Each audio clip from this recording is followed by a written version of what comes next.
Un hombre camina solo por la ciudad.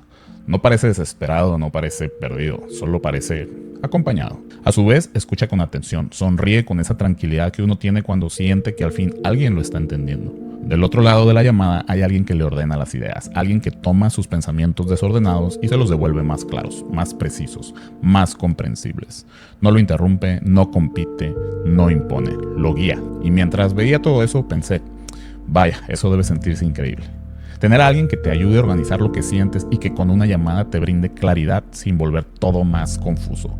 Alguien que no te juzgue por dudar, que no se impaciente si no sabes exactamente qué decir. Porque pensar no siempre es elegancia intelectual, y mucho menos tranquilidad. Pensar es atravesar ruido antes de encontrar claridad, es equivocarse al hablar, es cambiar de opinión, es cargar con la responsabilidad de decidir. En cambio, en esa conversación, todo fluía limpio, las respuestas llegaban estructuradas, las emociones parecían tener forma, las decisiones sonaban más racionales. Y así es como recuerdo haberme sentido la primera vez que vi la película The Hair, con esa mezcla extraña de fascinación y calma, mientras observaba una fantasía tecnológica casi poética. Pero lo que más me sorprende hoy no es la película. Es que ya no se siente nada lejana, porque ahora convivimos con sistemas que hacen exactamente eso. Nos devuelven versiones más claras de nuestras propias ideas, nos sugieren palabras más precisas y nos ofrecen interpretaciones mejor estructuradas. No solo completan frases, a veces completan pensamientos, y ahí la escena deja de ser cine para volverse cotidiana, porque ya no estamos hablando de un hombre enamorado de una voz, estamos hablando de algo mucho más íntimo. La calma que aparece cuando no tenemos que atravesar la fricción de pensar. Esa sensación de descanso cuando alguien o algo parece organizar el mundo por nosotros. Y si soy honesto, esa sensación es profundamente atractiva. Esa calma de la que hablo no es necesariamente tecnológica, es psicológica, y lo descubrí de una forma mucho menos cinematográfica. Un día estaba frente a la pantalla de mi teléfono con una tarea simple pero muy incómoda.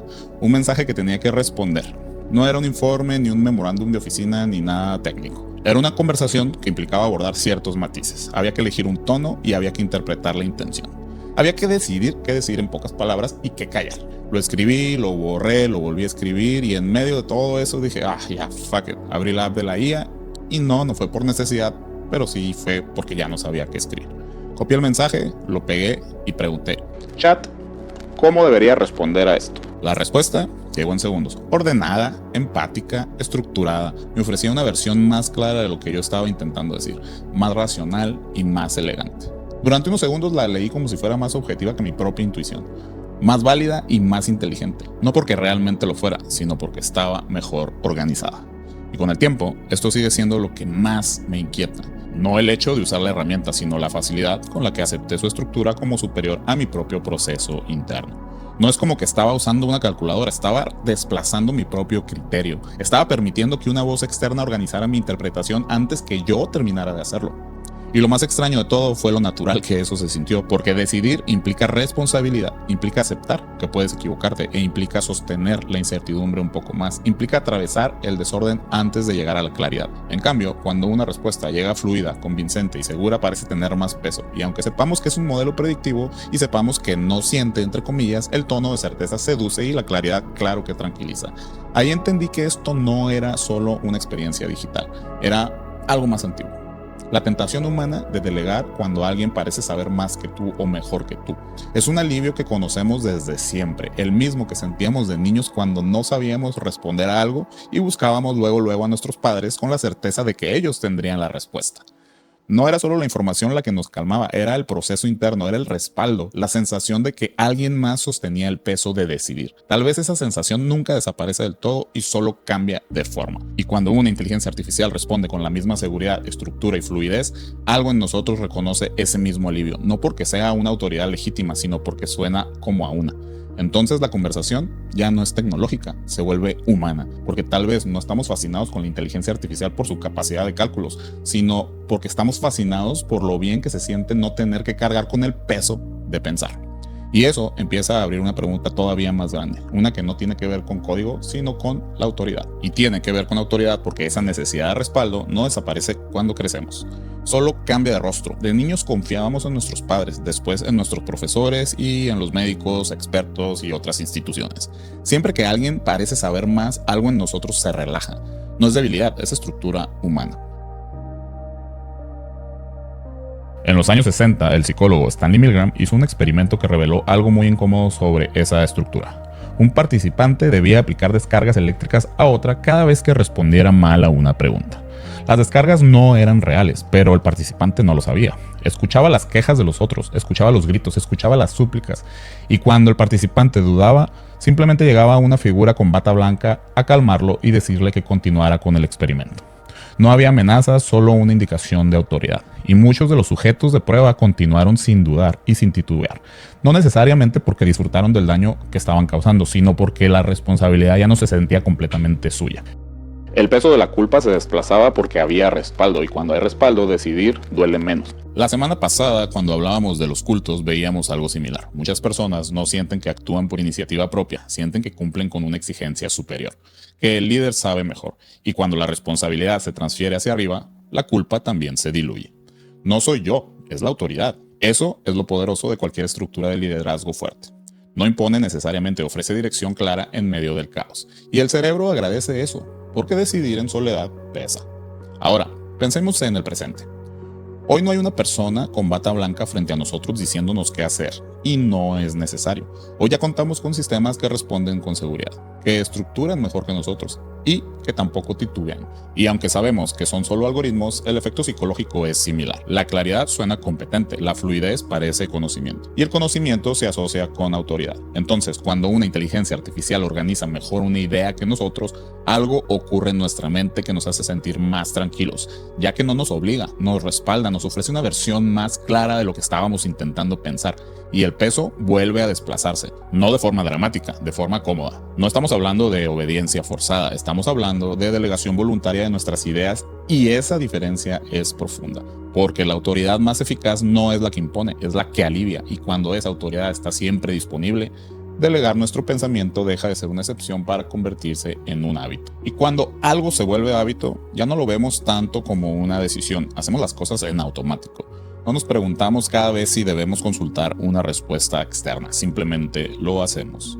No nos detenemos a pensar si estamos entrenando nuestra mente o descansándola. Simplemente elegimos lo que nos es más eficiente para así ser más productivos. Y aquí es donde la conversación cambia de nivel, porque la pregunta no es si la inteligencia artificial es buena o mala. La pregunta es qué pasa cuando empezamos a dejar que alguien más piense por nosotros. Porque pensar no es solo producir respuestas correctas. Pensar es atravesar la incertidumbre, es sostener una duda sin resolverla de inmediato, es tolerar el silencio antes de concluir algo. Pero vivimos en una era donde la fricción se percibe como error, donde la lentitud parece ineficiencia, donde la duda suena a inseguridad. Y en ese contexto, la inteligencia artificial encaja perfecto. Responde rápido, estructura rápido y optimiza rápido. Pero ojo, ese no es el problema. El problema es que puede hacerlo mejor de lo que estamos dispuestos a intentar. Y aquí viene la parte que es difícil de admitir. Tal vez el riesgo no es que la IA piense, el riesgo es que nosotros dejemos de practicar el acto de pensar. Y aquí ya no es ni siquiera porque se nos prohíba, sino porque ya no nos parece necesario, ya nos da pereza o por preferir ser más eficientes. Ya no necesitan controlarnos, solo necesitan facilitar cómo rendirnos nosotros mismos. Rendirnos a la claridad inmediata, a la lectura lista y a la interpretación ya digerida. Y a lo mejor ustedes van a decir, oye viejo, cálmate, todo eso suena demasiado dramático. Y yo les diré, pues no solo es dramático, también suena bastante cómodo. Pero el pensamiento nunca fue un proceso cómodo, fue fricción, fue equivocarse antes de acertar, fue cargar con el peso de decidir por cuenta propia. Y eso es justamente lo que está en juego. No la tecnología, sino nuestra relación con ella, porque no es lo mismo usar una herramienta que empezar a depender de ella para organizar cómo interpretamos el mundo. No es lo mismo consultar que dejar que otro defina el marco desde el cual entendemos las cosas. Cuando eso se vuelve costumbre, no se siente como pérdida, se siente como eficiencia, como practicidad, como descanso. Y la autonomía no desaparece de un día para otro, se vuelve menos necesaria progresivamente, menos ejercitada, menos presente, y por eso no nos damos cuenta de la gravedad.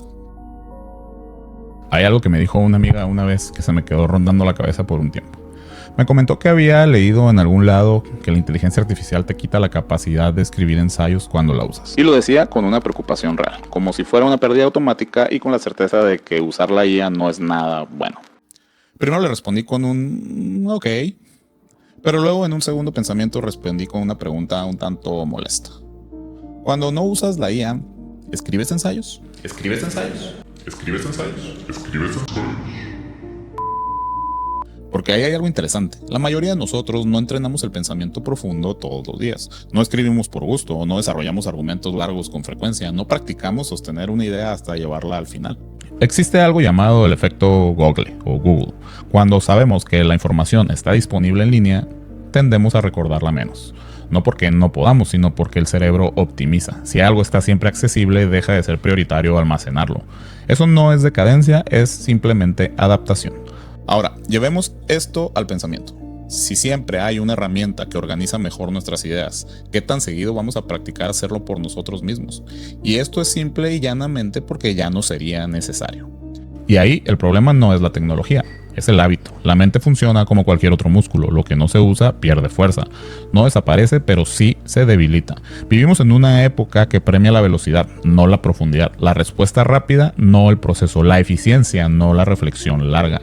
En ese contexto, una herramienta que responde en unos segundos no es una amenaza, es perfecta para el ritmo que ya llevábamos. Entonces, tal vez la inteligencia artificial no está transformando nuestra mente, tal vez está revelando cómo ya veníamos pensando. Y eso es más difícil de aceptar todavía, porque es más cómodo culpar a la herramienta que cuestionar nuestros propios hábitos. La inteligencia artificial no te quita la capacidad de escribir, puede reemplazar una práctica que ya habías dejado de hacer hace un tiempo, y ahí la responsabilidad recae sobre nosotros, no para rechazar la tecnología, sino para decidir cómo la queremos usar, porque usar algo no es lo mismo que depender de ello, y depender no ocurre de golpe, empieza con pequeñas decisiones cotidianas todos los días, con pequeños descansos mentales, con pequeñas delegaciones de lo que hacemos, hasta que pensar por nuestra propia cuenta empieza a sentirse solo como una opción. Entonces pienso otra vez en ese hombre caminando por la ciudad. No estaba siendo manipulado, no parecía dominado, parecía tranquilo. Escuchado, acompañado, y tal vez ahí está la clave. No buscamos que nos resuelvan todo, buscamos alivio, buscamos claridad cuando estamos confundidos, buscamos estructura cuando estamos desordenados, buscamos respaldo cuando decidir pesa. La inteligencia artificial no aparece como una amenaza a nuestra vida cotidiana, aparece como una ayuda. Digo, si lo quieren ver de esa manera. Y eso es lo que la vuelve poderosa. No impone, no exige, no obliga, está ahí, disponible, lista para organizar lo que nosotros todavía estamos intentando entender. Pero pensar nunca fue solo producir respuestas correctas. Pensar es atravesar el ruido antes de que llegue la claridad. Es sostener una duda sin resolverla de inmediato. Es equivocarse y luego corregir. Es hacerse responsable de la interpretación. Y eso, aunque no siempre sea eficiente, es lo que hacemos los humanos. Tal vez el punto no es resistirse a la IA, tal vez el punto es no abandonar la práctica, porque la herramienta no reemplaza tu conciencia, solo puede ocupar el espacio que tú decidas dejar libre.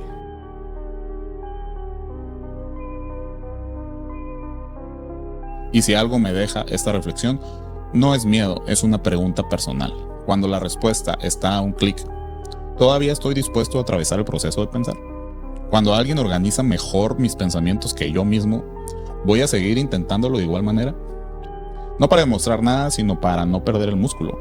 La escena de la película de Her ya no se siente nada futurista, se siente ya muy actual. Y quizás la diferencia entre ficción y realidad no está en la tecnología, está en cómo decidimos relacionarnos con ella. No estamos en un mundo donde las máquinas nos dominan, estamos en un momento donde elegir pensar sigue siendo posible. Y tal vez es eso lo que vale la pena practicar. Yo soy Omar Negrete y esto fue Cosmic Wanderers, donde exploramos lo humano desde lo cósmico. Y recuerda que tu comentario, like y compartido me ayudan mucho a seguir creciendo. Nos vemos hasta la próxima.